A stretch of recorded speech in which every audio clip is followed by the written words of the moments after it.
Thanks, Vanessa. Boy, can't beat following Ted Lasso, right? Kind of a high bar there. So thank you all for the privilege of being able to spend some time with you. What I'd like to do is share a little bit of the context for the book that my co-author Tanuj and I just published, The Skills-Powered Organization, share a little bit about why we believe skills to be the currency for work, some frameworks that hopefully will be helpful in helping you think about how that might work in your organizations, and some case studies that I hope will illustrate the art of the possible. But before we do that, I want to share maybe not. Oh, sorry, I'm going to come back to that. I want to share a video with you. I had the privilege at the start of COVID to work with PBS on a three-part documentary series you all might remember called The Future of Work. And it was predicated on why the deal in America was changing. And I think it sort of lays a little bit of the context from 5 years ago as to why skills are becoming ever more critical. So I'm going to start with that. The American dream is very much at risk. Americans can't work any harder.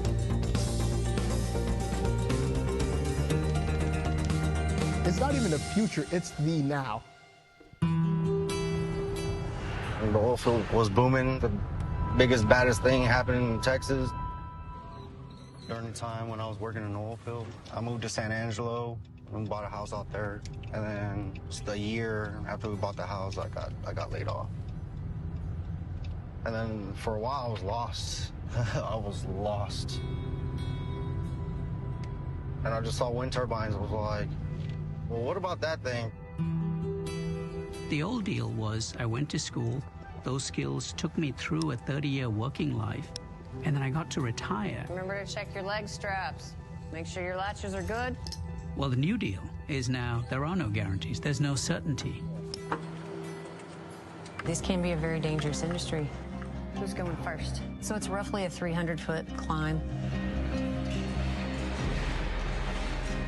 If I do everything right, if I'm safe about everything, I'll have a job tomorrow. The heart of this is the shift from I learn, I do, I retire, to I learn, I do, I learn, I do. Everybody's safe? And I come back and learn a whole bunch, and then I keep doing. It's completely at odds with everything that we have told the American worker.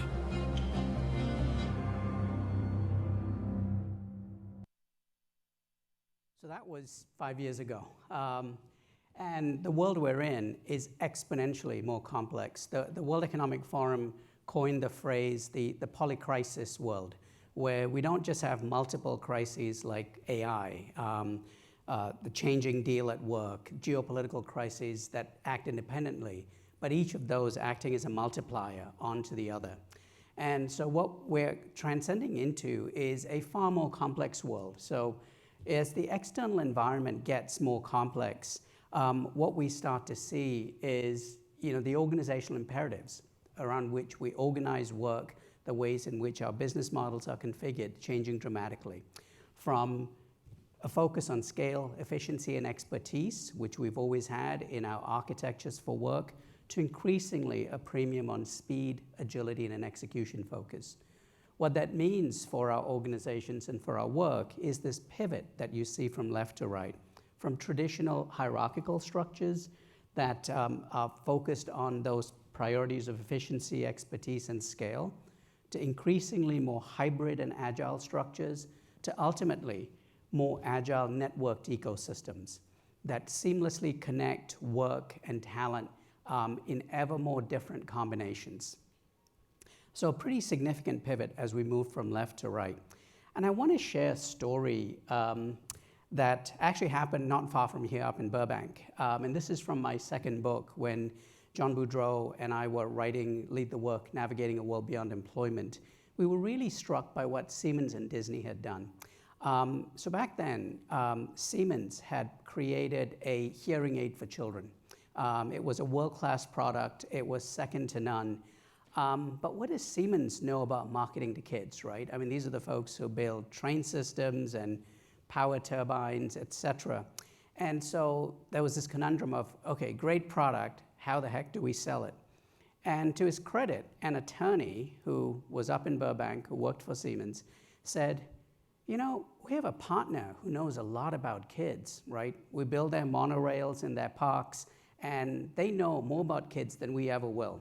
And so walked across the street to Disney and sat down with some of their designers and said, how would you take this to market? And in the space of about 2 weeks, Disney came up with what you see on the screen.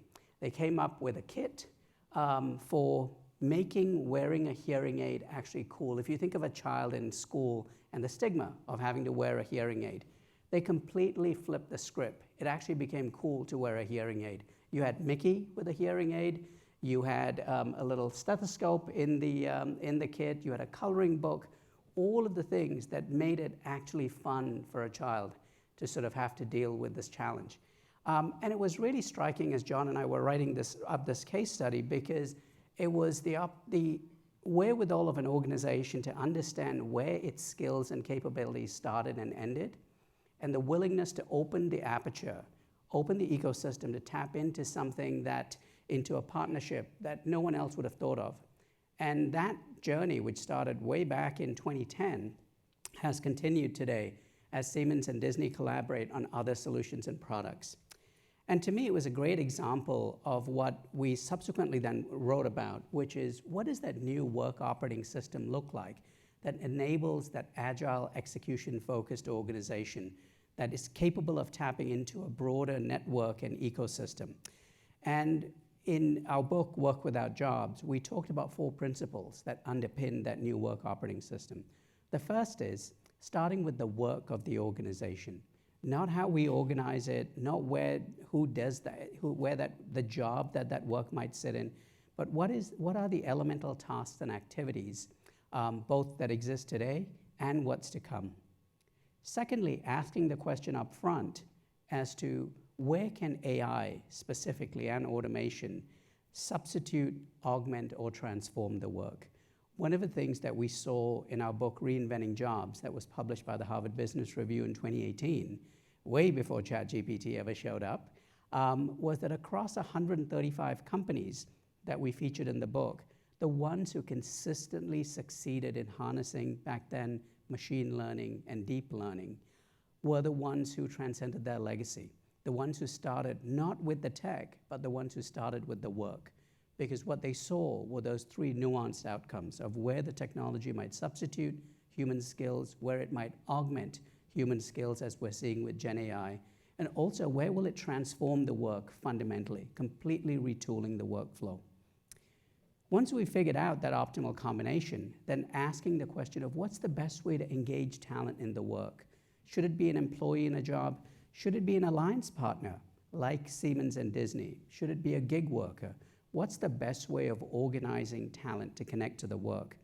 And then lastly, in this world of increasing velocity and volatility of change, how do we build a model that perpetually reinvents itself? Because we know the work is going to change. Let's not have the job or the current way of working be the constraint going forward.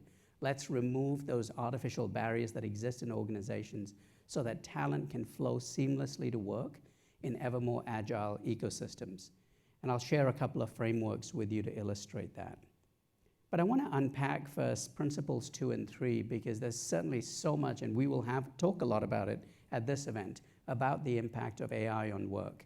And last year, my colleagues at Mercer and I spent some time looking at specifically the impact of Gen AI on work. We took the framework that we had in Reinventing Jobs to analyze jobs across the US economy, looked at different studies from Goldman Sachs and Stanford University and other places. And what you see on the left is, I think, what many of us have seen in different iterations, right? About 80% of every job today, whether you're an administrative assistant or a plumber or a scientist, 80% of all jobs will have some impact from Gen AI. But about 20% of them will see close to 50% of their tasks affected, either substituted or augmented or transformed by Gen AI. Where this gets interesting is when you look at how not just Gen AI, but process automation, machine learning, agentic AI, how those technologies come together to fundamentally change the composition of work in the average job in the United States. So on the left is where we were in 2022, the mix of transactional, relational, and expertise work. The middle bar is where we expect to be in 2027. And it's not inconceivable that the sort of transactional work that we've traditionally associated with contact centers may completely vanish over the course of the next 10 years as more and more AI comes into it. We've seen the nuanced impact of Gen AI on the skills profile, right? Eric Brynjolfsson up at Stanford and his team did an analysis of service centers where they showed that the average gain in productivity was 14%, but the gain in productivity from the least experienced talent was 35%. Because now I was relying less and less on my expertise. I had a system that was coaching me with all of the lessons learned from my predecessors who'd been doing this work for the last 3 years. So in that case, we're seeing the junior talent have a much higher premium versus in other areas we're seeing, as has increasingly been written about in the popular press, junior talent not actually finding work because the technology is actually substituting many of their tasks. But that shift in composition is unleashing a significant change in impact on productivity as more and more of that transactional work is substituted by RPA and AI, more of the expertise work being augmented by AI, and certainly a lot of the relational work. But what we've also seen is the gains that are being projected in many studies, about 10 to 30%, that is truly, truly the tip of the iceberg. If you're interested in reading more, I wrote a piece for the Sloan Management Review that you can access on the Mercer website called AI-Driven Productivity. And it's got a case study of a piece of work that my colleagues and I did with a large financial services organization, where we were able to help that organization free up 45% of their labor capacity, increasing the productivity of the team and helping the organization redeploy their skills to doing higher value-added work. So a complete transformation of their processes around their new machine capabilities. So that's the second principle. I want to go then to the third principle of, well, what's the best way of connecting talent to work in this new machine-augmented environment? And one of the things, and I'm just going to be provocative just for effect, I guess, one of the things that we increasingly believe is this thing called a job absolutely needs to change. If you think of how we've traditionally defined our jobs, it might be, skills might be there. You've got key requirements. You might have the traits of the incumbent because she was so awesome at the job, and now we're going to go look for someone with similar traits. But increasingly, what we're seeing is the need for agility, the need for flexibility, driving this shift from that traditional one-to-one relationship between a job and a job holder, and you could even back it up to a degree, a job and a job holder, to the many-to-many, between the unique bundle of skills that's Vanessa versus Hari, and the different ways in which we could connect those skills to work and continuously keep upskilling and reskilling them as the demands for those skills change. And so what we're seeing is this pivot towards three very nuanced models of work. The fixed, flex, and flow models. So the fixed model is what we've known and come to love, right? We have a 150-year legacy of work being done in jobs. And there is good rationale for that because it creates a control mechanism. It's the structures that give us the organization models that we have today. But increasingly, the emphasis on that job and where it's most important is where the imperative is one of control and compliance. We have jobs because, don't know about you, but I'd like my airline pilot to be doing her job full time, right? There is such a premium on the proficiency of our pilots versus doing Uber on the weekends. Drillers on oil rigs, the same thing. If you're in financial services, a lot of compliance requirements comes in the form of a set of requirements of a person in a job. And so again, control is the primary imperative. But more and more organizations are shifting from that fixed model to flexible models. Today at Unilever, all 70,000 white-collar talent have the opportunity to take on projects in different parts of the organizations beyond their job and to create projects in their functions for other talent who might have the skills across their global network to tap into those projects. It's a way for people to express their skills in different domains and to acquire new skills. It's where we see this hybrid state of the job and skills becoming the currency for work. It's where we see talent marketplaces, internal talent marketplaces, rapidly growing and rising to the fore. I'm curious, just show of hands, who has an internal talent marketplace here? Okay, a little blinded by the light, but okay. Yeah, I see a few hands. That helps organizations drive a lot more agility in terms of signaling where the demand for skills is and connecting people to that demand across traditional functional boundaries. And the imperative there is one of capacity management, right? How do I leverage this investment in talent that I have to its fullest potential? The third model, what I think of as being agile on steroids, is where you have a fully flow model. People might be all employees, they're just not connecting to work through jobs. They're connecting to work through assignments and gigs and projects. And this is particularly relevant for those scarce skills that we need across the business model. So think data scientists, think AI developers, maybe DevOps and Scrum Masters, et cetera. Those skills that shouldn't be bound in a particular function, but are needed across the organization.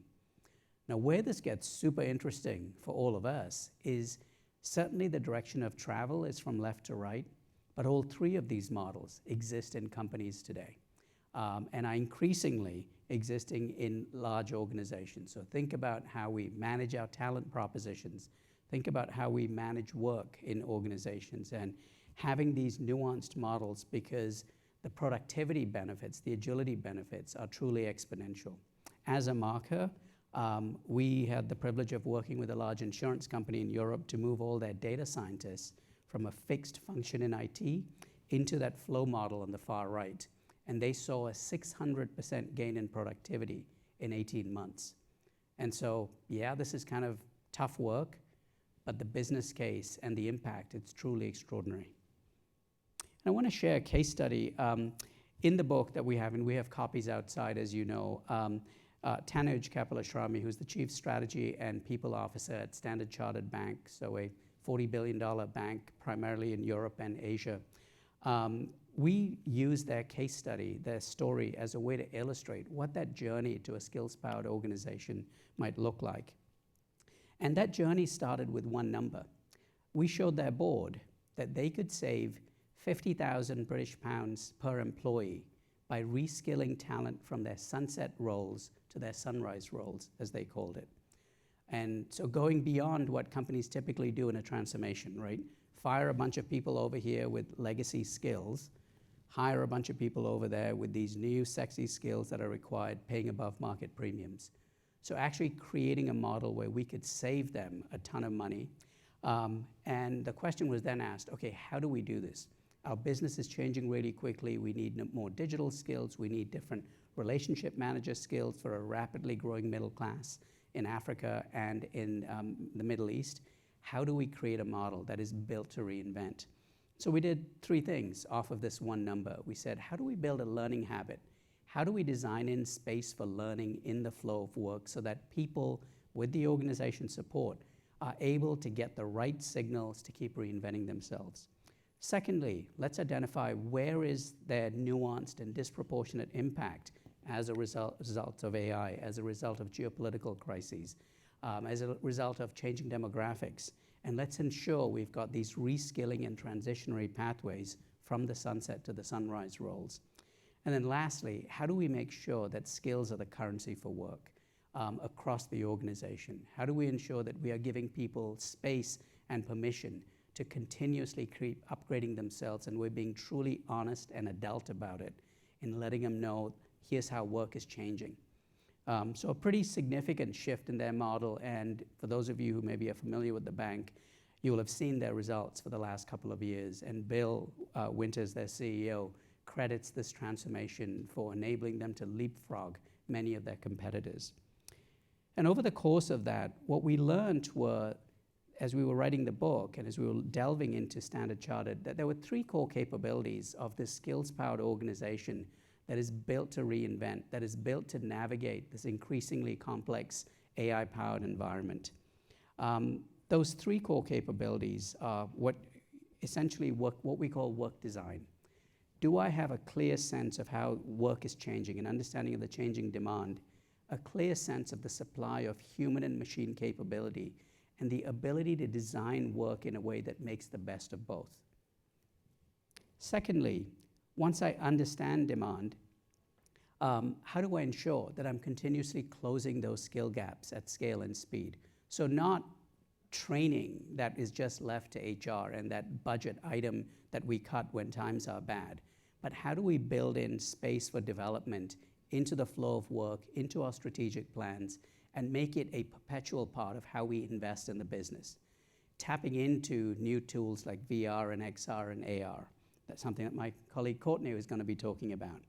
And then how do we ensure that we're not just doing development for the sake of development, but that as we develop skills, we are deploying those skills back to productive work at scale and speed?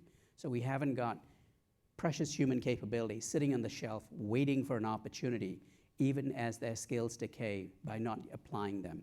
So 3 core capabilities that are pivotal for creating that skills-powered organization. So I want to end with a couple of quotes that have always stuck with me.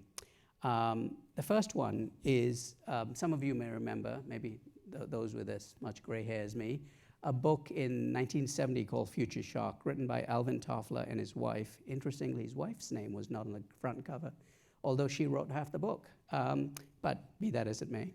The illiterate of the 21st century will not be those who can't read and write, but those who can't learn, unlearn, and relearn. I mean, I think this is absolute genius and something that is truly reflective of the times we're in.